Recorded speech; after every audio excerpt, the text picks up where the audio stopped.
The parking garage smelled like burnt rubber and stale coffee, a scent I'd grown used to after 3 years of working double shifts at the diner. My feet ached in my worn sneakers, and all I wanted was to collapse into my cramped studio apartment and forget that Mrs. Henderson had stiffed me on a tip after I'd refilled her decaf 4 times. The fluorescent lights overhead buzzed like angry wasps as I approached my beat-up Honda Civic, keys already in hand. Then I saw it. A black SUV, sleek, massive, and clearly expensive, parked so close to my driver's side that I couldn't have squeezed through even if I'd skipped meals for a week, which honestly, I had been doing lately. Rent was due in 3 days, and my bank account was laughing at me. "You've got to be kidding me," I muttered, circling my car. The SUV's windows were tinted so dark they looked like sheets of obsidian. I couldn't see inside, couldn't tell if anyone was even in there. My exhaustion morphed into irritation, then anger. I'd been on my feet for 12 hours. I didn't have time for this. I knocked on the driver's window. Nothing. Knocked harder. Still nothing. "Hey," I called out, my voice echoing off the concrete walls. "You're blocking my car. I need to leave." Silence.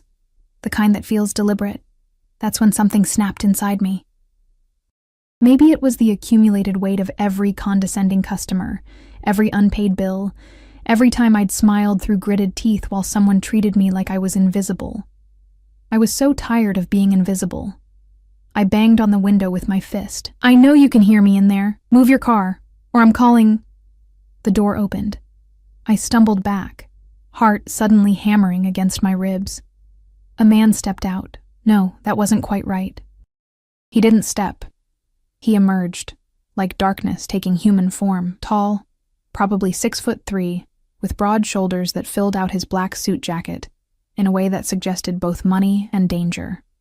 The suit itself looked like it cost more than my yearly rent. His dark hair was styled with careless precision, and his face, God, his face shouldn't have been legal. Sharp jawline, high cheekbones, lips that curved into something between amusement and irritation. But it was his eyes that froze me in place. Dark, calculating, cold in a way that made my survival instincts scream. They swept over me slowly, deliberately, taking in my stained uniform, my messy ponytail, my complete lack of threat. "You were saying?" His voice was low, smooth, with an accent I couldn't quite place. British, maybe, with something else underneath. Each word was measured, controlled. I should have apologized, should have backed away. Something primal in my hindbrain was frantically waving red flags, sending up distress signals, begging me to run. But I was too angry, too tired, too done with rich people thinking they owned the world. I said, "Move your car. You're blocking me in." I crossed my arms, trying to look braver than I felt. "I've been working all day, and I just want to go home." His eyebrow lifted fractionally. Behind him, I noticed for the first time that another man had emerged from the passenger side. Bigger, built like a wall, with a scar running down his left cheek. He wore an earpiece and looked at me like I was an insect he was deciding whether to crush. "Marco," the suited man said without looking back.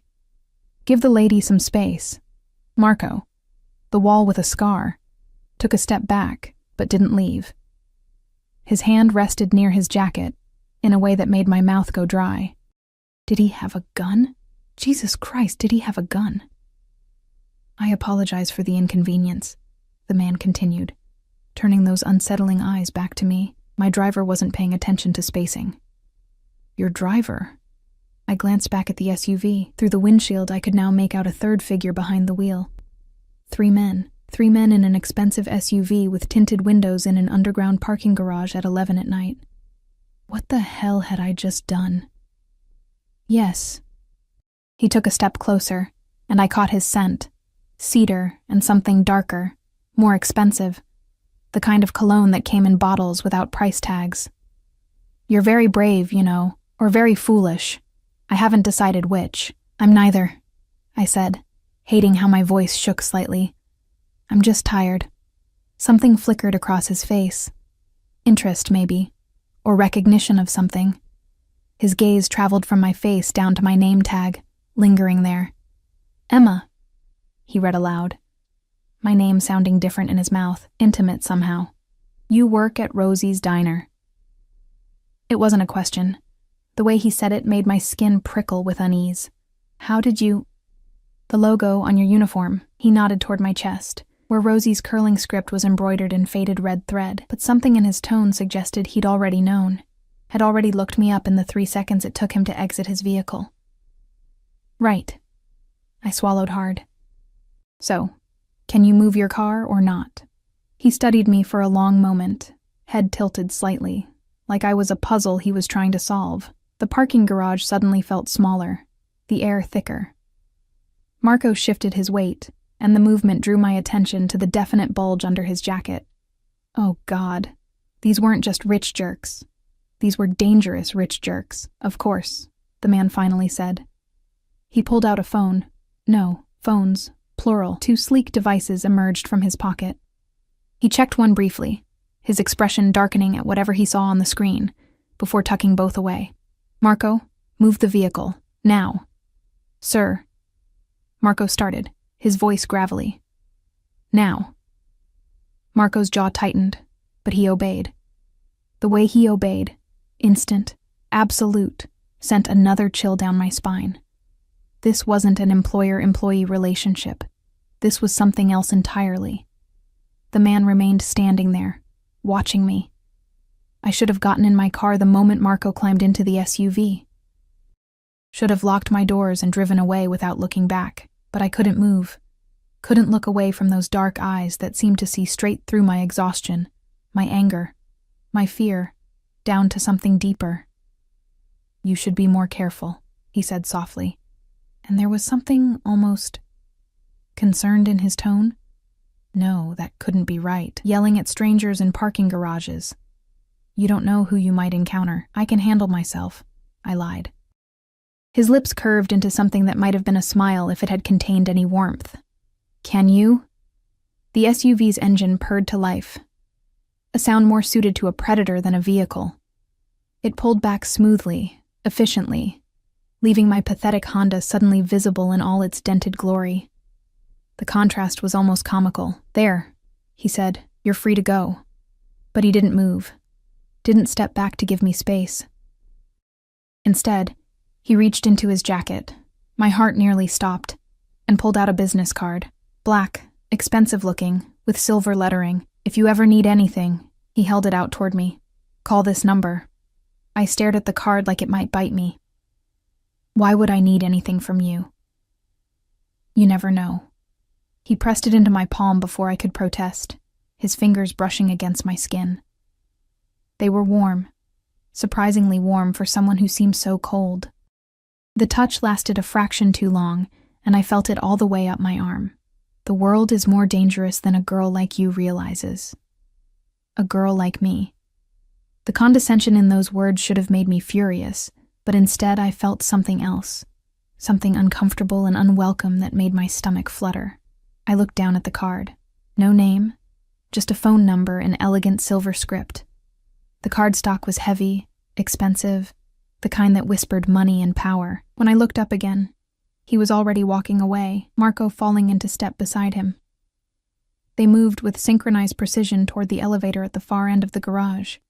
Before the doors closed, he glanced back at me one final time. Even from that distance, I felt the weight of his gaze. The elevator doors shut, and I was alone. I stood there for a full minute, heart still racing, the business card burning a hole in my palm. What the hell had just happened? Who was he? And why did I feel like I'd just made a terrible, terrible mistake? My hands shook as I unlocked my car. I threw the card onto the passenger seat like it might contaminate me, started the engine, and pulled out of the garage faster than I should have. But I couldn't stop checking my rearview mirror. Couldn't shake the feeling that I was being watched. Couldn't forget those dark eyes, or the way my name had sounded in his mouth, or the strange, terrifying flutter in my chest when he'd touched my hand. I drove home on autopilot, my mind replaying every second of the encounter. The way he'd looked at me, not through me, like most people did, but at me, really seeing me, the careful control in his voice, the instant obedience from Marco, the 2 phones, the expensive suit. the danger that radiated from him like heat from asphalt in summer. My studio apartment had never felt quite so small, quite so vulnerable. I locked the door, threw the deadbolt, and even pushed my rickety kitchen chair under the doorknob for good measure. The business card sat on my tiny kitchen table, innocuous and terrifying. I should throw it away, should forget this ever happened. Instead, I picked it up, running my thumb over the silver numbers. No name, no company, just a phone number that probably led to something I didn't want to know about. I thought about the gun-shaped bulge under Marco's jacket, about the cold calculation in those dark eyes, about the way the man had said, "You never know," like he knew something I didn't. My phone buzzed, making me jump. Just a text from my coworker Sarah, asking if I wanted to pick up an extra shift tomorrow. I started to type a response, then paused. Through my apartment's single grimy window, I could see the street below. A black SUV was parked across the street. Same model. Same tinted windows. My blood ran cold. It couldn't be the same one, could it? This was a big city. Lots of black SUVs. I was being paranoid. But as I watched, the driver's side window rolled down just an inch. Not enough to see inside. Just enough to let me know someone was there, watching. The business card seemed to pulse in my hand, the silver numbers catching the dim light from my kitchen lamp. I grabbed my phone, fingers hovering over the keypad. Should I call the police? And tell them what? That a man had blocked my car and given me his phone number. That now I thought maybe he was outside my apartment. They'd think I was crazy. Maybe I was crazy. I looked at the card again, then at the SUV, then back at the card. What had I gotten myself into? I didn't sleep. How could I, knowing that SUV was parked outside? Every creak of the building, every distant siren, every shadow that crossed my window sent my heart racing. I lay in bed, fully clothed, clutching my phone, the business card on my nightstand like a loaded gun. At 4:47 a.m., I finally gave up on sleep. My shift at Rosie's started at 6 anyway. I showered quickly, the weak water pressure doing nothing to wash away the anxiety clinging to my skin. When I peeked through the curtains, the SUV was gone. Relief and disappointment warred in my chest. Had I imagined it? Was I losing my mind? The morning air was crisp as I walked the 6 blocks to the diner, my breath forming small clouds in the pre-dawn darkness. I kept checking over my shoulder, kept thinking I heard footsteps that weren't there. The city was just waking up, delivery trucks rumbling past. The homeless man who slept in the doorway of the closed bookstore starting to stir. The smell of fresh bread from the bakery 2 streets over. Normal. Everything was normal. Rosie's Diner was a chrome and vinyl relic from the 50s, all red leather booths and black and white checkered floors. I'd worked there since dropping out of community college 3 years ago when Mom got sick. The cancer had taken everything, her life, our savings, any chance I had of becoming something more than a waitress who smelled like coffee and broken dreams. "You look like hell," Sarah said when I pushed through the employee entrance. She was already in her uniform, dark hair pulled back in a neat bun that made my messy ponytail look even more pathetic. Rough night? Couldn't sleep. I tied on my apron, avoiding her eyes. How could I explain what happened? That some dangerous man in an expensive suit had looked at me like I was something precious and terrifying all at once. Well, coffee's fresh, and we've got a new customer in booth 7 who specifically asked for you. My head snapped up. What? Yeah. Weird, right? He came in about 20 minutes ago, real fancy looking. Asked which server was named Emma. Sarah waggled her eyebrows suggestively. Secret admirer? My mouth went dry. What does he look like? Tall, dark, gorgeous, like he walked out of a cologne commercial. Why? You know him? I grabbed the coffee pot with shaking hands. I'll take booth 7. Lucky bitch, Sarah muttered, but she was smiling. I forced myself to walk slowly, professionally, even though every instinct screamed at me to run. Booth 7 was in the back corner, the table where regulars sat when they wanted privacy. And there he was. He'd removed his suit jacket, revealing a crisp white shirt with the sleeves rolled up to his forearms. Strong forearms, I noticed unwillingly, with fine dark hair, and what looked like the edge of a tattoo peeking out from under the fabric. His hair was slightly less perfect than last night, a few strands falling across his forehead in a way that made him look younger. Almost human. Almost. Those dark eyes found mine immediately, and something electric shot through my stomach. "Good morning, Emma."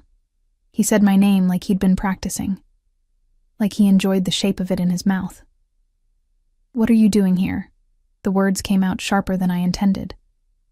An elderly couple 2 booths over glanced up from their scrambled eggs. He gestured to the empty seat across from him. "Having breakfast. Please sit. I'm working." "Then work. Bring me coffee. Black, no sugar." He leaned back against the red vinyl, completely at ease, like he owned the place. Maybe he did. How would I know?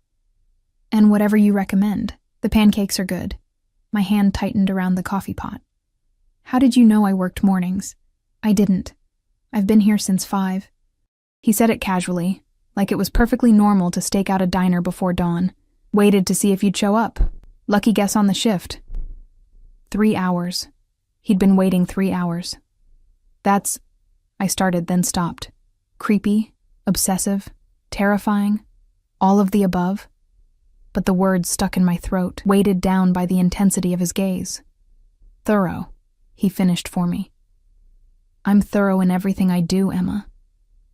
The way he said my name sent a shiver down my spine that had nothing to do with fear and everything to do with something I refused to acknowledge. I poured his coffee with hands that only trembled slightly. "I'll put your order in." His fingers caught my wrist, gentle but firm, warm against my pulse point. "Sit with me." 5 minutes. "I can't. I'm working. I'll make it worth your while."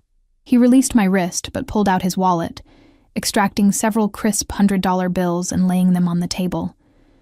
"For your time." I stared at the money. That was more than I made in a week, more than enough to cover rent and still have some left over for groceries that weren't ramen noodles. "I don't want your money," I lied. "Everyone wants money, Emma. The only question is what they're willing to do for it." He pushed the bills toward me. "I'm only asking you to sit, to talk." That's hardly a sin. My manager, Pete, was watching from behind the counter. The morning rush would start soon. I had tables to prep, coffee to brew. A life to pretend was normal even though nothing felt normal anymore. But I sat. 5 minutes, I said firmly. 5 minutes. He smiled then. A real smile, not the cold curve of lips from last night. It transformed his face, made him look less like danger incarnate, and more like a man who found genuine pleasure in getting what he wanted. "Thank you." "Why are you here, really?" He took a sip of coffee, considering me over the rim of the cup. "You interest me." "I'm not interesting. I'm a waitress who drives a car held together by duct tape and prayers." "You stood up to me last night. Do you have any idea how rare that is?" He set down his cup, leaning forward. The morning light streaming through the window caught the sharp angles of his face, highlighting a small scar near his left temple I hadn't noticed before. Most people take one look at me and understand. They see what I am. But you were angry about your parking space. I was tired. You were magnificent. The word hung in the air between us, intimate and dangerous. So small and fierce, banging on my window like you could actually hurt me. I didn't know who you were, and if you had, I thought about Marco's gun, about the way everyone obeyed instantly, about the expensive suits and multiple phones. I would have walked away. Exactly. He leaned back, satisfied, like I'd just proven his point, which is why you're interesting. You see me as a person, not a position. What position is that? His smile turned enigmatic. Does it matter? Yes. I met his eyes directly, forcing myself not to look away, even though it felt like staring into the sun. If you're going to show up at my workplace and throw money at me, I think I deserve to know who you are. Dangerous. He said it simply, matter-of-factly. I'm someone dangerous, Emma, someone you should stay far away from. Then why are you here?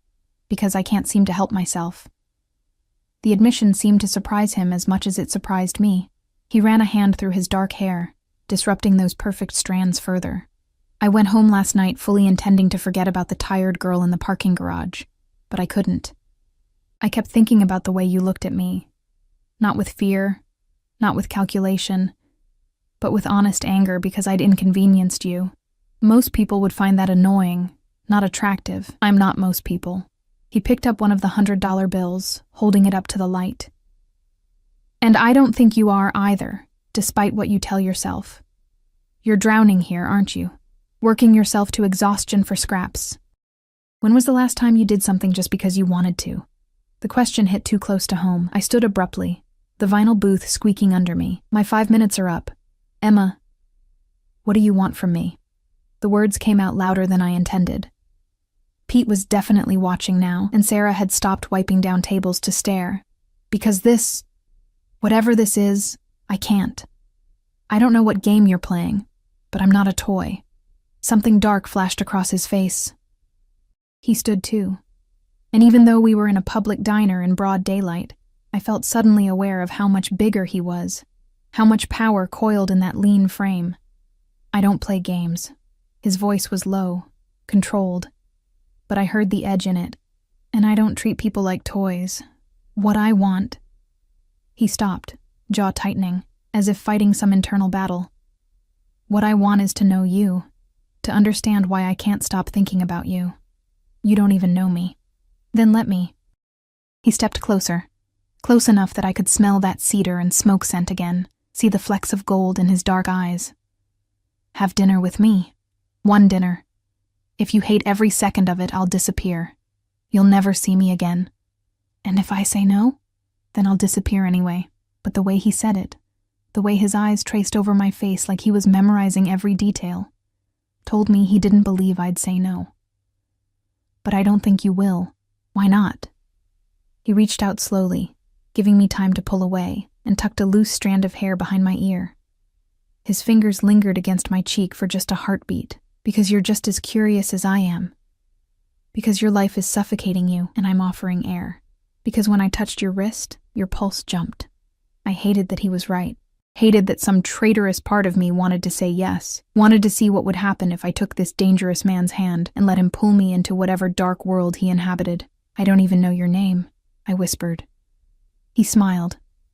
That devastating, transformative smile. "Lucian. My name is Lucian." "Lucian," I repeated, testing it. It fit him. Elegant and dangerous, like the man himself. "Say it again." His thumb brushed my cheekbone. "I like how it sounds in your voice." The bell above the diner door chimed. Marco walked in, and the entire atmosphere shifted.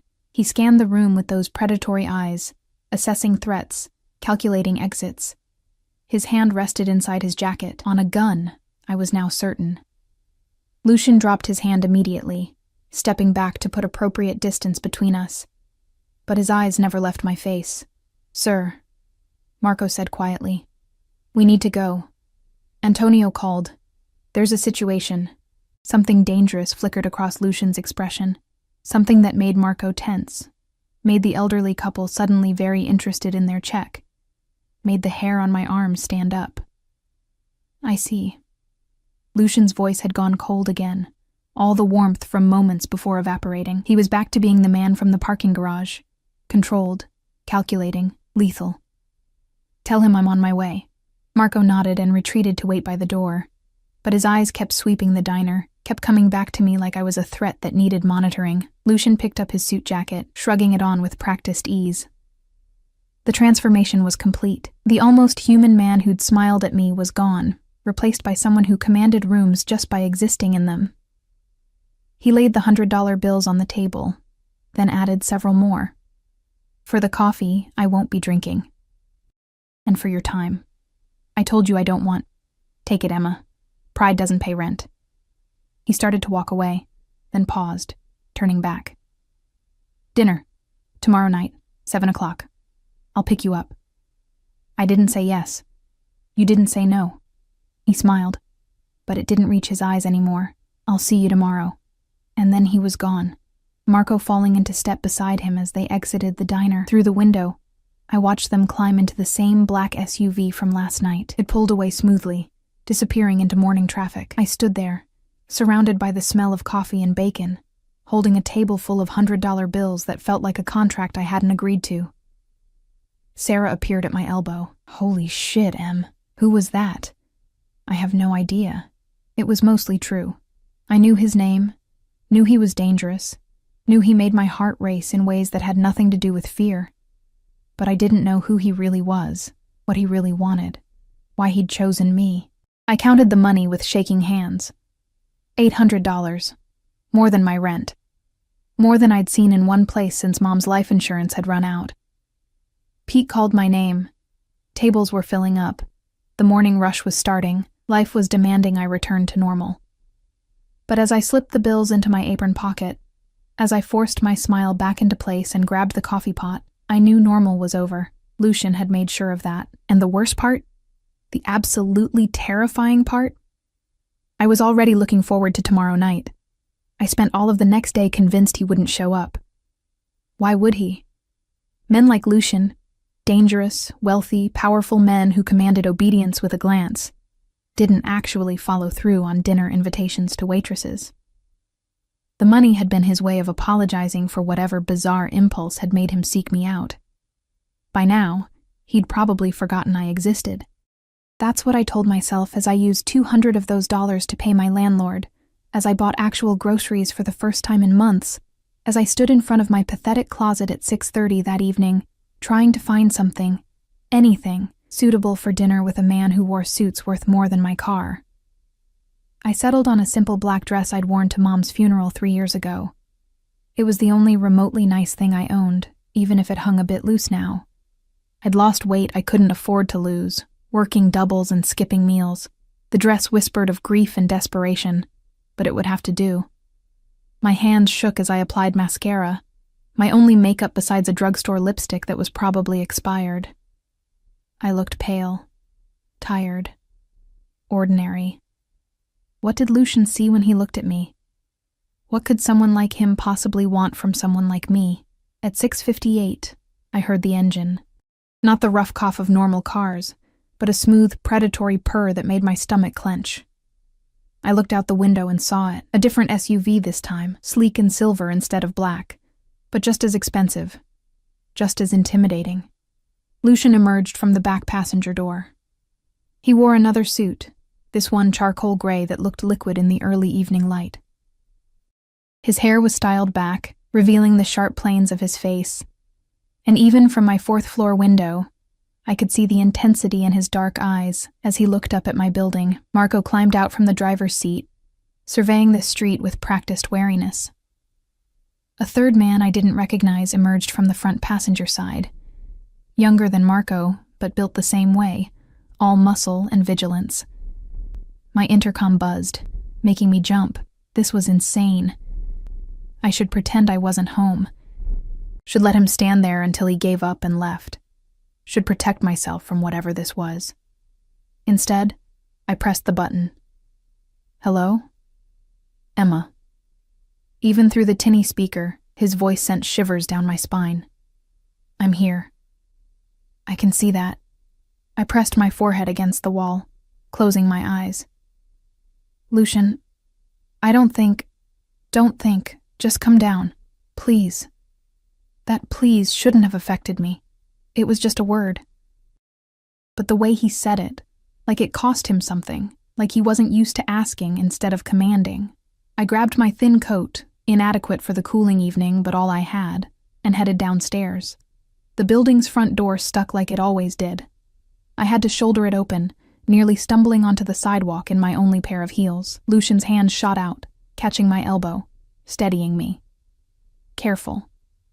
His grip was firm, possessive. He didn't let go even after I'd regained my balance.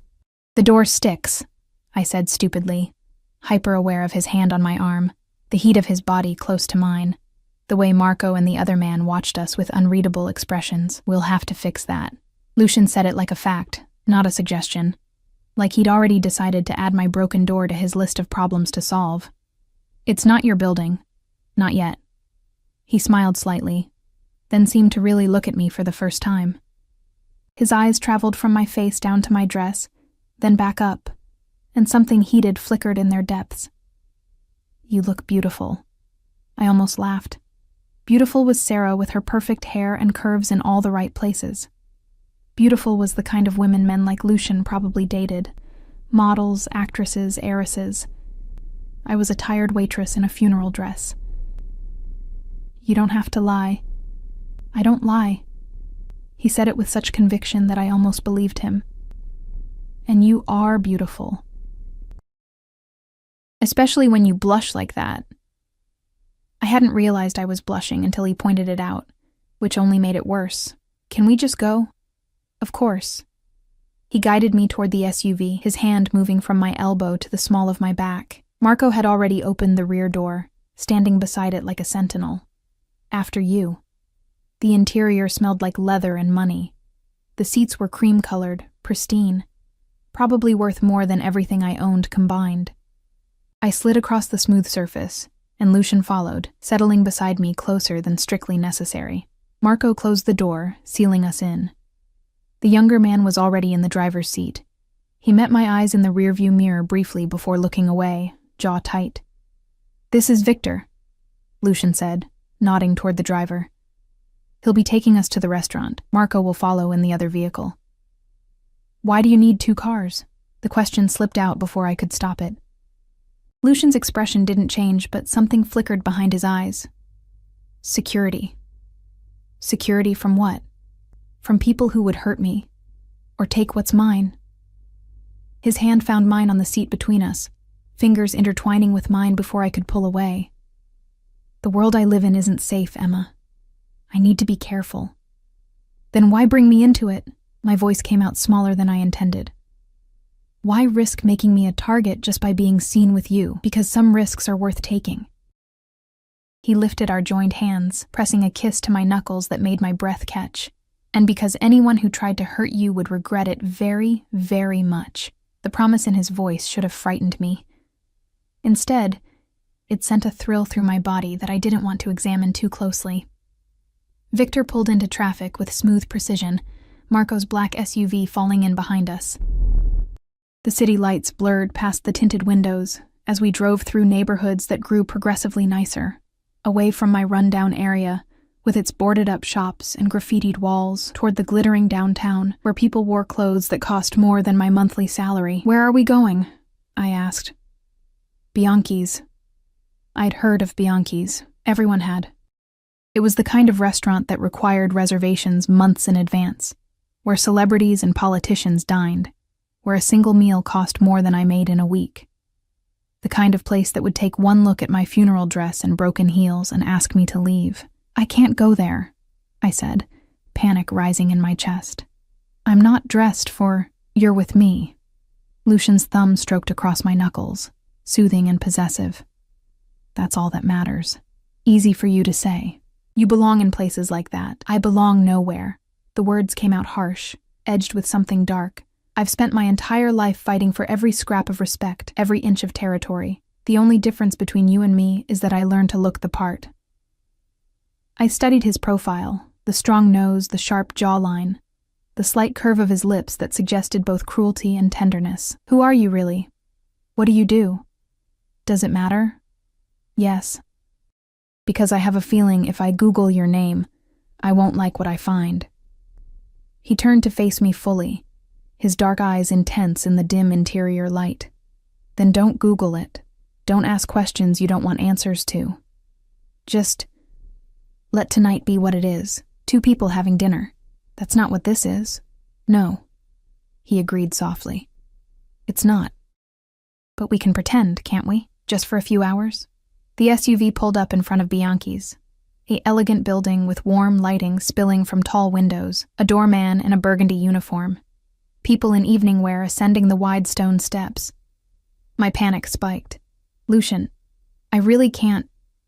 "You can." He squeezed my hand. "You're stronger than you think, Emma. Braver.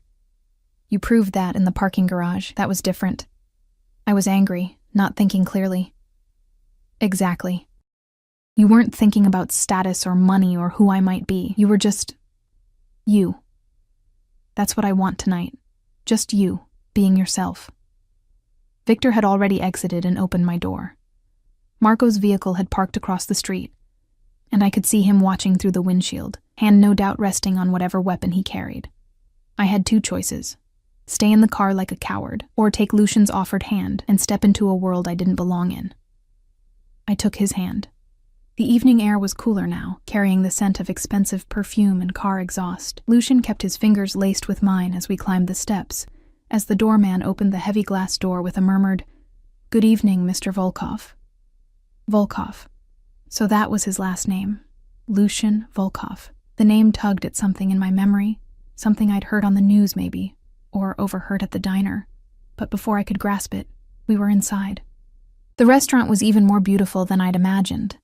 Crystal chandeliers cast warm light over white tablecloths and gleaming silverware, the murmur of cultured conversation mixed with soft classical music. Every person in the room looked like they'd stepped from a magazine spread, and they all turned to look at us. Or rather, at Lucian.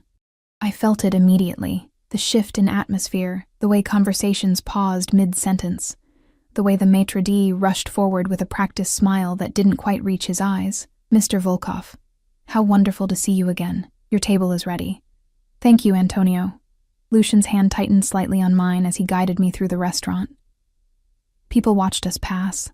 I caught whispers, saw eyes lingering on me with curiosity, calculation, sometimes pity. An older woman in diamonds clutched her husband's arm, leaning close to whisper something that made him pale.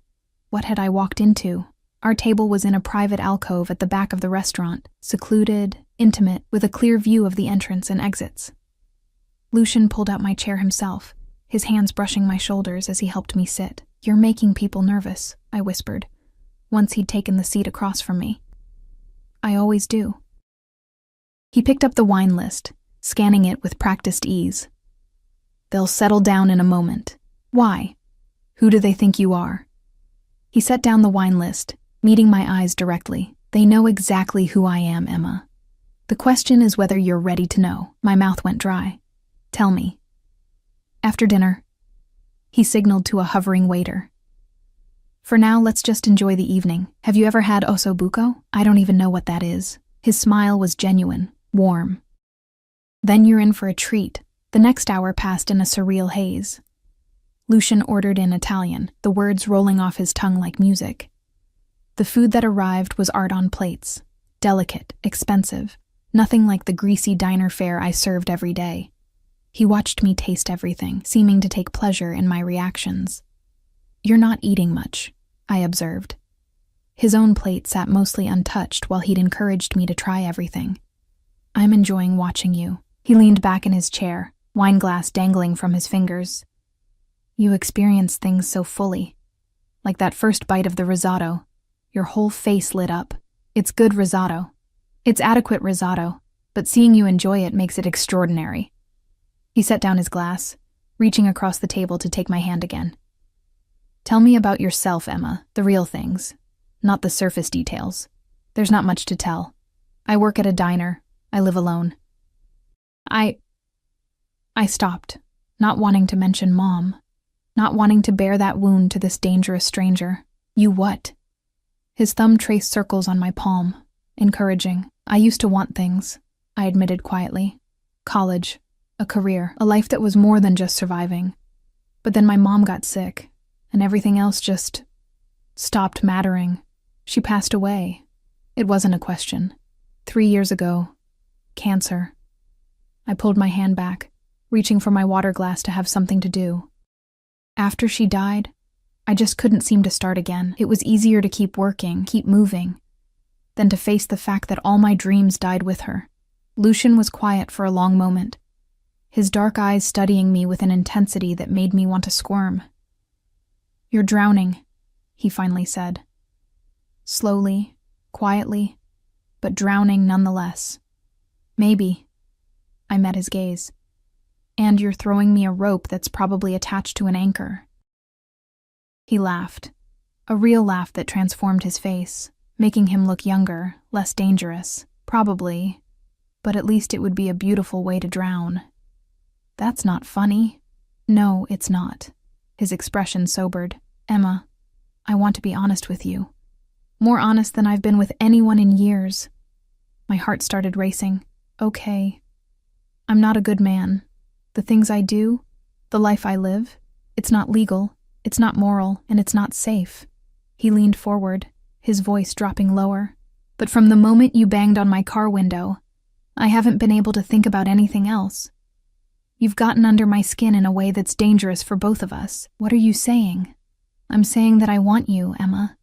Want to know you, protect you, keep you safe from the world that's been grinding you down. His hand found mine again, grip almost painful in its intensity. I'm saying that I'm selfish enough to pursue this even though I shouldn't. Even though you deserve someone better, someone cleaner, Lucian. But I'm also saying that if you walk away right now, I'll let you go. I'll disappear from your life, leave you in peace. The choice is yours. I should have chosen to walk away. Should have recognized the red flags waving frantically in my peripheral vision.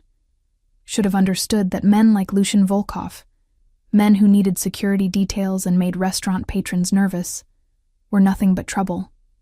But I was so tired of being alone, so tired of surviving instead of living, so tired of invisible existence punctuated only by aching feet and insufficient tips. And when he looked at me with those dark, intense eyes, I felt seen in a way I hadn't felt since Mom died. I don't want to walk away, I heard myself say. Something fierce and triumphant flashed across his face. You're sure? No. But I'm doing it anyway. He stood abruptly, throwing cash on the table. Far more than the meal cost, I was certain. Then let's get out of here. What? But we haven't even had dessert. I can't wait another second to do this. He pulled me to my feet, and before I could ask what this was, his hands framed my face and his lips were on mine. The kiss was fierce, claiming, desperate. His mouth moved against mine with a hunger that stole my breath, his fingers tangling in my hair. I gasped against his lips, and he took advantage, deepening the kiss until my knees went weak. Around us, I dimly registered the restaurant going quiet. Gasps, whispers, the clink of dropped silverware. I didn't care. My hands fisted in his suit jacket, pulling him closer, kissing him back with an abandon I didn't recognize in myself. He tasted like wine and danger, and promises I shouldn't believe. When he finally pulled back, we were both breathing hard. His eyes had gone almost black, pupils blown wide with desire. Mine, he murmured against my lips. Say it. I should have protested, should have reminded him that I wasn't an object to be claimed, but the word slipped out anyway, breathless and true. Yours. The ride back was charged with an electricity that made the air feel thick, heavy. Lucian kept his hand on my thigh, possessive and warm through the thin fabric of my dress. Every time Victor took a turn, I slid closer to Lucian, and he'd tighten his grip, keeping me there. Where are we going? I asked, watching unfamiliar streets blur past the window. This wasn't the route back to my apartment. My place. His thumb traced circles on my leg, the touch innocent and incendiary all at once. Unless you want me to take you home, I should have said yes. Should have insisted on going back to my cramped studio with its broken door and memories of a life half-lived. But the word that came out was no. His smile was predatory, satisfied. Good. We pulled up to a building that made my breath catch. All glass and steel and modern architecture. The kind of place with a doorman and probably a gym and definitely security that would laugh at my existence. The penthouse lights glowed at the very top like a beacon. Of course he lived in the penthouse. Marco's SUV pulled up behind us as Victor opened my door. The night air had grown cold, and I shivered in my inadequate coat. Lucian noticed immediately, shrugging off his suit jacket and draping it over my shoulders. It smelled like him, cedar and smoke, and something darker I couldn't name. You'll freeze, I protested weakly. I run hot. His hand found the small of my back again, guiding me toward the entrance. And I like seeing you in my clothes. The doorman, older, distinguished, with kind eyes, held the door open with a practiced smile. Good evening, Mr. Volkov. Evening, Richard. Lucian nodded as we passed, his hand never leaving my back. The lobby was all marble and gold accents, with a security desk where 2 men in suits watched monitors with the same vigilance Marco always displayed. They straightened when they saw Lucian, one of them speaking rapidly into a phone. They're clearing the elevator, Lucian explained, pressing the call button. Standard protocol. Why? Because I don't like surprises. The elevator doors opened immediately, revealing an interior of polished mirrors and brass. And because the fewer people who see you with me, the safer you are, That should have frightened me more than it did. Instead, I stepped into the elevator, watching our reflections multiply into infinity. Lucian pressed the button for the penthouse, marked with a key symbol, requiring a special code he entered without looking. As soon as the doors closed, he pulled me against him. "I've been wanting to do this again since the restaurant," he murmured against my neck, his lips tracing the column of my throat. "You taste like innocence and sin." My head fell back, giving him better access. "I'm not innocent. You are." His teeth grazed my pulse point, making me gasp. "You have no idea what you've walked into. What I'm going to do to your carefully ordered life. Maybe I want it disrupted." He pulled back to look at me, his dark eyes searching mine. "Be careful what you wish for, Emma. I'm not the kind of man who does anything halfway." The elevator chimed, doors opening directly into his apartment. Calling it an apartment was like calling the ocean a puddle. Floor-to-ceiling windows showcased the city lights stretching to the horizon. The furniture was modern, expensive, chosen by someone with taste and unlimited funds. Original artwork hung on the walls. I recognized a Rothko, or at least a very convincing forgery. The kitchen was all marble and stainless steel, probably never used, but it was the little details that caught my attention. A book left open on the coffee table, something in Russian, the Cyrillic script beautiful and incomprehensible. A half-empty glass of whiskey on the bar, a framed photograph on the mantel of a woman who looked like Lucian, same dark eyes, same sharp features, holding a small boy. "Your mother?" I asked, drawn to the photograph. His expression shuddered immediately. "Was. She died when I was 12. I'm sorry. Don't be. She was..." He paused, seeming to choose his words carefully. "Complicated. Like you, she was too good for the world she was born into." Before I could ask what he meant, his phone buzzed. Not the expensive one he'd pulled out at the restaurant, but the second one, the one he'd checked in the parking garage. He glanced at the screen, and his entire demeanor changed. The man who'd been kissing my neck in the elevator vanished, replaced by someone cold and lethal. "I need to take this." He was already moving toward a closed door at the far end of the living room. "Make yourself comfortable. I'll only be a moment." Then he was gone, the door closing behind him with a decisive click.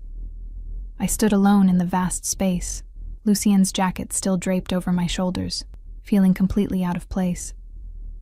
Through the closed door, I could hear his voice, low, harsh, speaking in what sounded like Russian. The words were incomprehensible, but the tone was unmistakable. He was angry, dangerously so. I moved to the windows, pressing my palm against the cool glass. The city spread out below, millions of lights representing millions of lives, all of them oblivious to the strange turn mine had taken. 2 days ago, my biggest concern was whether Mrs. Henderson would remember to tip. Now I was standing in a penthouse wearing a crime boss's jacket, because that's what he had to be, right? The security, the guns, the way people reacted to his name. Lucian Volkov. I pulled out my phone, fingers hovering over the search bar. He'd asked me not to Google him, to not ask questions I didn't want answers to, but I needed to know. I typed his name and hit search. The results loaded slowly, my cheap phone struggling with the connection. Then they appeared, and my blood ran cold. Lucian Volkov, alleged head of the Volkov crime family. FBI investigates Volkov organization for racketeering, extortion. 3 dead in suspected mob hit. Sources point to Volkov. Notorious crime boss Lucian Volkov photographed at charity gala. There were photos. Lucian in expensive suits at fancy events, always surrounded by security, always with that same controlled expression. Lucian leaving courthouses, his lawyer beside him. Lucian at what looked like a funeral, his face carved from stone. And there were other photos too, bodies covered with sheets, crime scene tape, grieving families. I felt sick. "I asked you not to do that." I spun around. Lucian stood in the doorway of his office, phone still in hand, his expression unreadable. He'd rolled up his sleeves during his call, revealing more of those tattoos on his forearms. Intricate designs I now realized probably had meaning in his world. Are they true? My voice shook. The things they're saying? Some of them. He pocketed the phone, moving toward me with predatory grace. Not all. The media likes to embellish. Did you kill those people? He stopped a few feet away, giving me space I should have appreciated, but somehow didn't want. Yes. The simple honesty of it was more terrifying than any lie would have been. Why? Because they deserved it. Because they threatened my family, my business, my territory. His jaw tightened. Because in my world, mercy is weakness, and weakness gets you killed. Your world. I laughed, but it came out bitter, broken. God, Lucian, you're a mobster, an actual crime boss, and I'm nobody, a waitress who can't even pay her rent on time. You're not nobody. He closed the distance between us, his hands framing my face with a gentleness that contradicted everything I'd just read. You're Emma. You're brave and fierce and so goddamn beautiful it hurts to look at you. You're the first real thing I've encountered in years. I don't belong in this. Tears burned behind my eyes. I don't know how to be with someone who kills people, he finished for me, who runs an empire built on violence and fear, who has more blood on his hands than you can imagine. Yes, I whispered. Then leave. He dropped his hands, stepping back. Walk out that door. I'll have Victor drive you home. You'll never see me again. It was the same offer he'd made at the restaurant. The same choice. And I still couldn't take it. Why me? The question burst out of me, desperate. You could have anyone. Why chase after some nobody waitress who yelled at you about a parking space? Something raw flickered across his face. Because you looked at me like I was human. Not a monster, not a meal ticket, not a stepping stone. Just a man who'd annoyed you. He ran a hand through his hair, disrupting the perfect styling. Do you have any idea how rare that is? How exhausting it is to be me? Everyone wants something. Money, power, protection, death. But you just wanted your parking space back. That's insane. Probably. He smiled without humor. Most things about me are, but I can't change what I feel, Emma.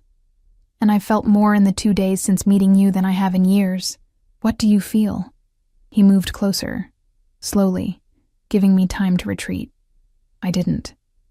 His hands found my waist, pulling me against him until I could feel the solid heat of his body, the steady thrum of his heartbeat. Obsession, he murmured against my hair. Possession. The absolute certainty that you're mine, and I'm going to do whatever it takes to keep you safe and happy, even if that means protecting you from myself. That's not love. I never said it was love. His hands tightened on my waist. I don't know if I'm capable of love. But I know that the thought of you going back to that broken apartment, working yourself to exhaustion for scraps, being invisible to everyone around you, it makes me want to burn the world down. I should have been terrified, should have recognized the danger in his words, in the fierce possessiveness of his grip. Instead, I tilted my face up to his. Show me. Show you what? What you feel. What you want. Show me why I should stay. Something dark and hungry flashed in his eyes. Emma. Show me, Lucian. He didn't need to be told again. His mouth claimed mine with a desperate hunger that stole my breath, his hands roaming over my body like he was trying to memorize every curve. I kissed him back just as desperately, my fingers tangling in his hair, pulling him closer. We stumbled backward toward the couch, a tangle of limbs in desperation. His jacket fell from my shoulders. His hands found the zipper of my dress, sliding it down slowly, reverently. Last chance. He breathed against my neck. Walk away, Emma. Save yourself. Instead, I pulled him down to me. What happened next was a blur of sensation. His hands on my skin, my fingers tracing the tattoos on his arms, the solid weight of him above me, the way he whispered my name like a prayer and a curse all at once. He was gentle and fierce by turns, patient and desperate, giving and demanding. And when it was over, when we lay tangled together on his expensive couch, my head on his chest listening to his heartbeat slow, I knew there was no going back. I'd crossed a line I couldn't uncross. Stay, he murmured into my hair, his arms tightening around me. Not just tonight. Stay with me. I can't just move in with you. I barely know you. Then get to know me. Let me get to know you. His fingers traced patterns on my bare shoulder. I'll give you everything, Emma. Safety, comfort, A life where you never have to worry about rent or bills or working yourself to death. All I ask in return is you. That's not a fair trade. You're asking for everything. I'm offering everything too. He shifted, propping himself up on one elbow to look down at me. I know this is fast. I know it's insane. But I've learned not to waste time when I find something I want. And I want you, Emma, more than I've wanted anything in my entire life. What if I can't handle your world? What if... Then I'll protect you from it. His thumb brushed across my lips. I have enemies, Emma. Dangerous people who would hurt you to get to me. But I also have power, resources, an entire organization dedicated to keeping what's mine safe.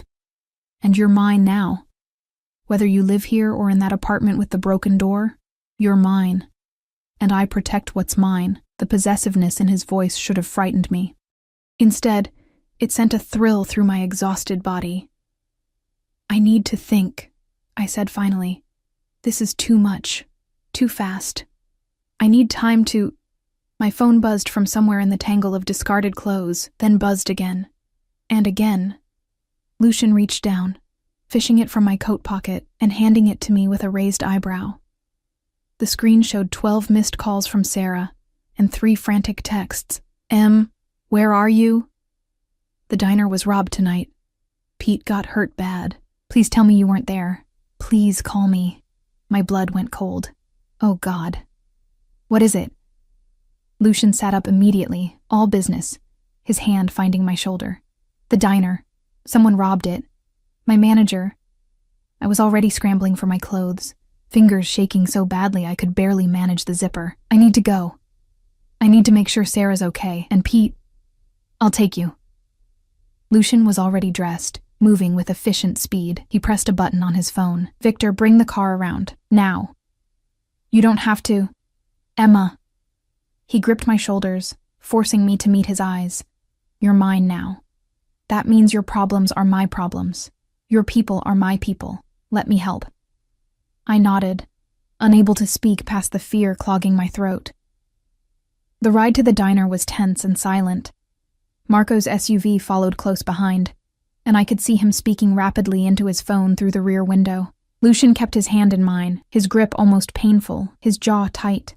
When we pulled up to Rosie's, police cars flanked the entrance, their lights painting everything red and blue. An ambulance was just pulling away, sirens silent but lights flashing. I was out of the SUV before Victor had fully stopped, running toward the diner where Sarah stood wrapped in a blanket, mascara streaked down her face. Em! She grabbed me in a fierce hug. Oh, thank God. I thought maybe you'd been here, that maybe... I'm fine. What happened? Is Pete... He's alive. They took him to St. Mary's.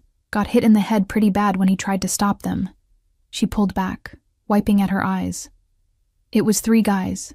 Ski masks. They took the register and... She stopped, her eyes going wide as she looked over my shoulder. I turned to find Lucian standing there, Marco and 2 other men flanking him, all of them looking like exactly what they were. Dangerous. Emma, Sarah whispered. Who is that? Before I could answer, a police officer approached. Miss, I need to get your statement if you... He stopped dead when he saw Lucian, his face going pale. Mr. Volkov. Officer Patterson. Lucian's voice was pleasant, controlled. But I heard the steel underneath. You're going to find the men who did this. Tonight. It wasn't a request. Patterson swallowed hard. Sir, we're doing everything we can, but... Tonight, Lucian repeated, taking a step closer. 3 men in ski masks, probably amateurs looking for quick cash. Check the pawn shops, the usual fences. And Patterson? When you find them, make sure they understand that this establishment is under my protection now. Anyone who touches it, anyone who threatens the people who work here, answers to me. Understood? Yes, sir. Patterson was sweating despite the cool night air. Absolutely, Mr. Volkov. Lucian turned to me, his expression softening. Is there anything else you need here? I looked at Sarah, at the broken glass on the diner floor, at the police milling around, at the life I'd built slowly crumbling. No, I whispered. Let's go. In the SUV, I finally let myself cry. For Pete, For Sarah, for the illusion of safety I'd clung to, for the simple life that had just become impossibly complicated. Lucian pulled me against him, his arms solid and warm and terrifyingly comforting. "They'll pay," he murmured into my hair. "Anyone who hurt your people will pay, I promise you that." And God help me, I believed him. I woke up in Lucian's bed, a massive thing with silk sheets and too many pillows, all of them smelling like cedar and smoke and him. Sunlight streamed through floor-to-ceiling windows I'd been too exhausted to close last night, painting the white walls gold. My funeral dress lay draped over a chair. My broken heels sat neatly by the door. And on the nightstand, my phone buzzed with messages I wasn't ready to read. Lucian wasn't beside me. I found him in the kitchen, wearing dark slacks and a white shirt unbuttoned at the collar, his sleeves rolled up to reveal those intricate tattoos. He was on the phone, the second one, always the second one, speaking rapid Russian while he made coffee with the kind of expensive machine that probably cost more than my car. He looked up when I entered, his dark eyes tracking my movement across the room. Without interrupting his conversation, he poured a second cup of coffee, added cream and sugar, without asking how I took it, because of course he'd noticed at the diner, and slid it across the marble counter toward me. I wrapped my hands around the warm mug, listening to him speak in a language I didn't understand, wondering how my life had become this strange dream where mobsters made me coffee in penthouse apartments. He ended the call abruptly, setting the phone down with finality. "Good morning." "Morning." I took a sip. "Perfect." Of course it was perfect. "Did you sleep?" "A few hours." He moved around the counter toward me, his hand finding my waist with the same possessive certainty he'd shown last night. "How are you feeling?" "Confused. Scared, like I'm in someone else's life." I met his eyes. "Did they find them? The men who robbed the diner?" Something dark and satisfied crossed his face. "They did. All three are currently explaining their mistake to some associates of mine." "What does that mean?" "It means they won't be robbing anyone else. Ever." He said it so casually, like discussing the weather. "And it means every criminal in this city now knows that Rosie's diner and everyone who works there is off limits. You're safe, Emma. Your friends are safe. Because you claimed us." The words tasted bitter, like property. "Because I protect what's mine." His grip tightened slightly on my waist. "I won't apologize for that. I'm not asking you to." I set down my coffee, turning to face him fully. "But I need to understand what I'm agreeing to here. If I stay, if I'm yours, like you keep saying, what does that actually mean?" He was quiet for a long moment, studying my face with those intense dark eyes.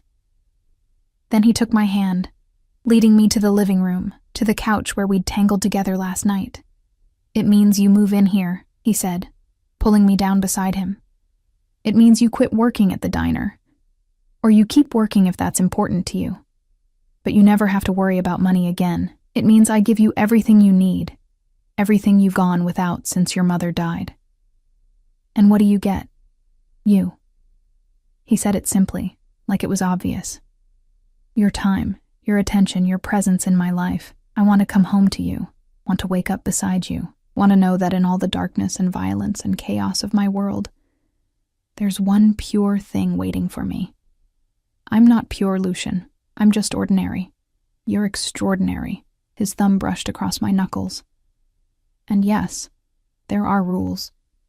You don't leave without security. You don't go anywhere I haven't cleared first. You don't speak to the police, to reporters, to anyone asking questions about me or my business. So I'd be a prisoner. You'd be protected." His jaw tightened. "Emma, I have enemies. Real dangerous people who would hurt you without hesitation if they knew you mattered to me. And you do matter. More than is probably wise for either of us. What if I can't do it? What if your world is too much for me? Then we figure it out together." He pulled me closer, until I was half in his lap, his arms wrapped around me like he could physically keep the world at bay.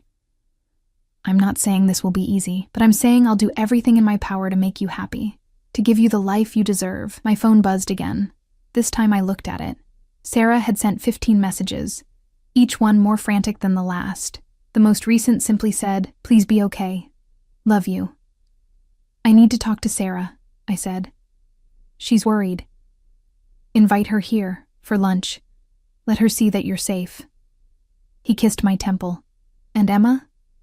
She's under my protection now, too. Her and Pete and anyone else from that diner you care about, they won't be touched. Just like that? You just decide people are under your protection? Just like that. He smiled slightly. Benefits of being who I am. I texted Sarah back, told her I was fine, invited her to lunch at an address that would probably make her eyes pop out of her head. Then I set the phone down and looked at Lucian, really looked at him. I want conditions, I said. His eyebrow lifted. Conditions? If I'm staying, if I'm doing this insane thing, then I need some ground rules too. I took a breath, gathering courage. I want to keep working at the diner, not every shift, but some. I need that normalcy, that connection to my old life. Done. Though you'll have security with you. I want to be able to see my friends without an audience. Security stays, but they'll be discreet. Non-negotiable, Emma. Your safety isn't up for debate. I nodded, accepting that. And I want honesty. If you're going to do something terrible, something violent, I don't need details, but I need to know. No secrets that could put me in danger. I can agree to that. His hand cupped my face. Anything else? Yeah. I met his eyes. I want you to try, to be more than what you were raised to be. I'm not asking you to stop being who you are. I'm not that naive. But I want you to try to be better, for me. Something vulnerable flickered across his face. You're asking a lot. You're asking for everything. I think I'm entitled to ask for something back. He laughed. A real laugh, warm and genuine. Fair enough. He pulled me fully into his lap, his arms wrapping around me. I'll try, Emma. I'll try to be the man you see when you look at me instead of the monster everyone else sees. I see both, I admitted. That's what scares me. Good. You should be scared. It means you're smart. He pressed his forehead to mine, but I swear to you, I will never hurt you. Never let anyone else hurt you. You're the one thing in this world I'll keep safe no matter what it costs me. That's a big promise. I don't make promises I can't keep. We sat there for a while, tangled together on his expensive couch. The city sprawling below us, the future uncertain and terrifying and somehow right. When Sarah arrived for lunch, escorted up by Victor, because of course Lucian had sent a car for her eyes were huge as she took in the penthouse, the view, the man who'd claimed me. Holy shit, Em, she whispered when Lucian excused himself to take a call. That's Lucian Volkov, the Lucian Volkov. What the hell are you doing? I don't know, I admitted. Something stupid or something right. I haven't figured out which yet. He's dangerous. Like actually dangerous. I Googled him after last night. Emma, there are bodies, I know. I grabbed her hands. I know what he is. But Sarah, I've been sleepwalking through life for 3 years. Just existing.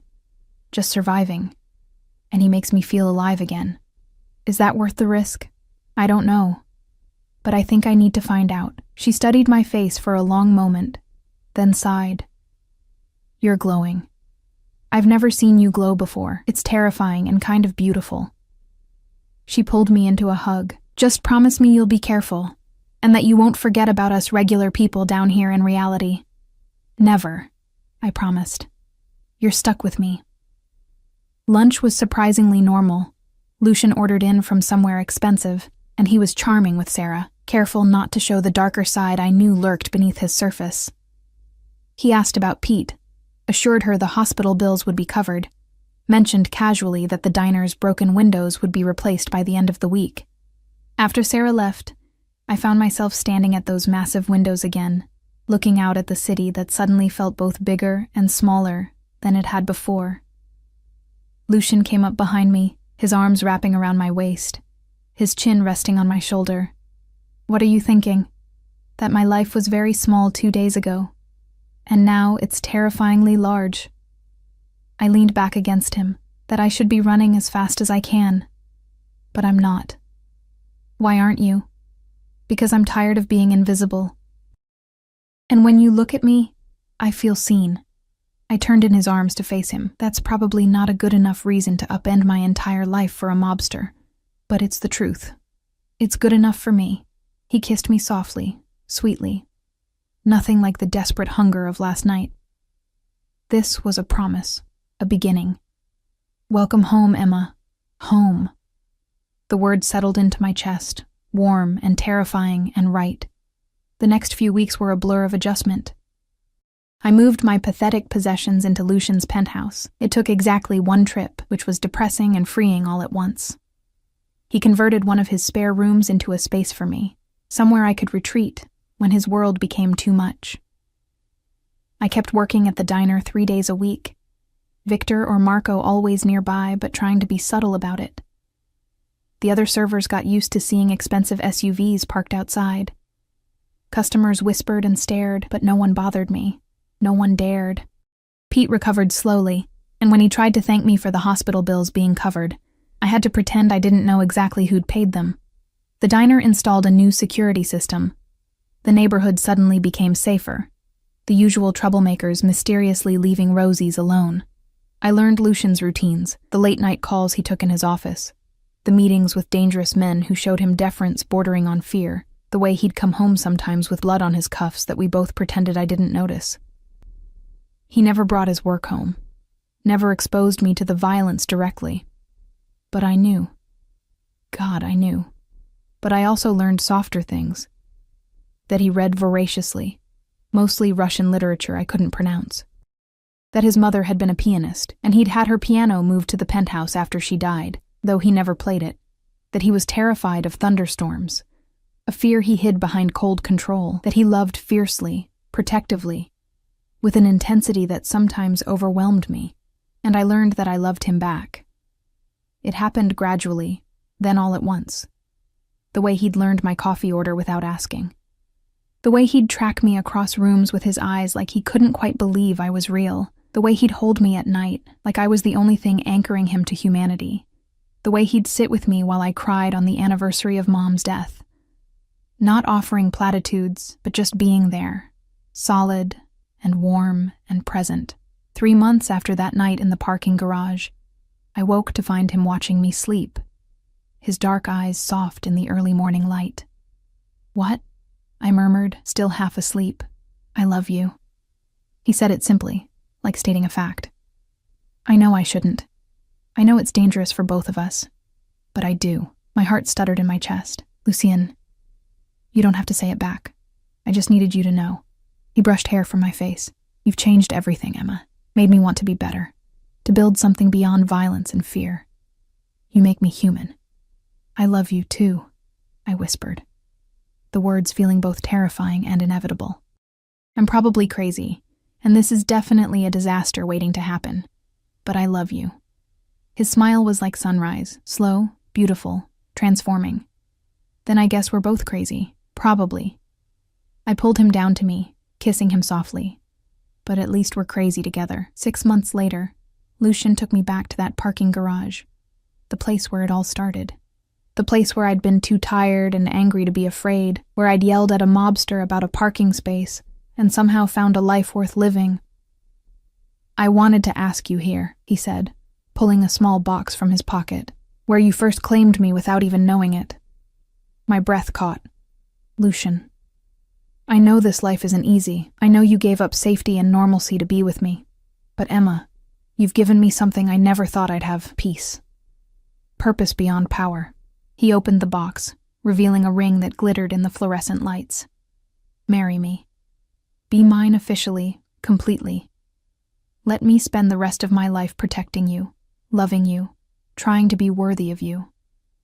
I should have thought about it more, should have considered the implications, the dangers, the complete insanity of marrying into the mob.